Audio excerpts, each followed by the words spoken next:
Dan Wootton has broken free from GBNews and has his own YouTube channel, and he's pointed out, he did an interview yesterday, and he's pointed out that Ofcom is faulty. I entirely agree with him, but the reasons he identifies the fault I think are wrong. He talks of three issues: a woman condemning whiteys, another woman talking about the colour of the protagonists on the balcony of Buckingham Palace, and Joe Brand, who he says wanted to pour battery acid over Nigel Farage. He says that the Ofcom doesn't investigate those, but it does investigate anything that is connected with right-wing agitation and talks about GBNews, for example, not reining in its presenters.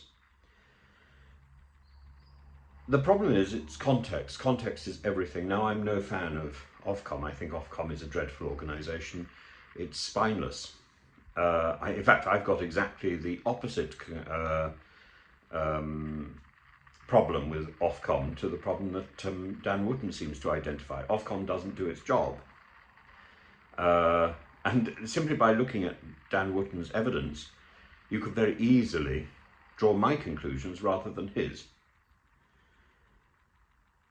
I think he's got a sort of tunnel vision about the persecution of the right wing. I don't think the right wing is being any more persecuted than the left wing or than mainstream media. I think we've got into a position where Ofcom is there to sort of flex its muscles and indicate concern about this and that, simply to justify its existence.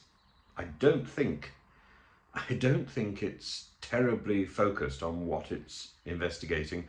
I think it takes a scattergun approach simply to give the impression that it's doing something. In my honest opinion, having dealt with Ofcom on a number of occasions, it's lazy. And that shouldn't surprise us, because the Home Office is lazy, because a lot of government institutions are fundamentally lazy or blocked up, constipated. So it's just another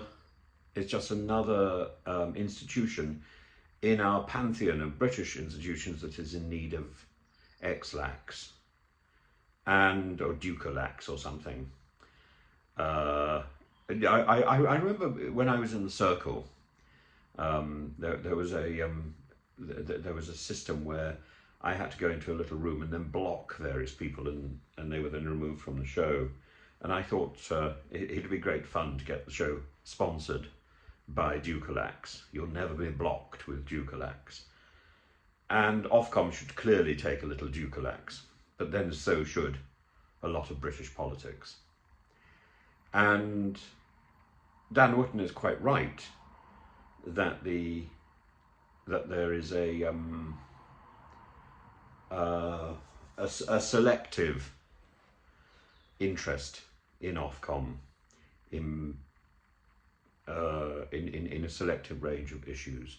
It doesn't look at everything, and it should. And it doesn't look at everything fairly, and it should. I think also, I said at the beginning that he's got to look at context. And the context, for example, of Joe Brand was that she was being funny. And the context of the other two issues was that it was people being outspoken without realising quite what they said. In his own case, with the Lawrence Fox situation, he should have come to the rescue of Lawrence Fox. And I don't think Lawrence Fox was culpable. I really think Lawrence Fox needed to be guided. He's an actor, he's not a presenter. He says what he's told to say. And I think he was the fall guy for a dreadful joke. And I think it's now a matter of trying to identify who was behind that joke. I think we'll find it some shady and unspecified producer who thought it would be funny to egg Lawrence on. Not funny when you're run out of your job, is it really?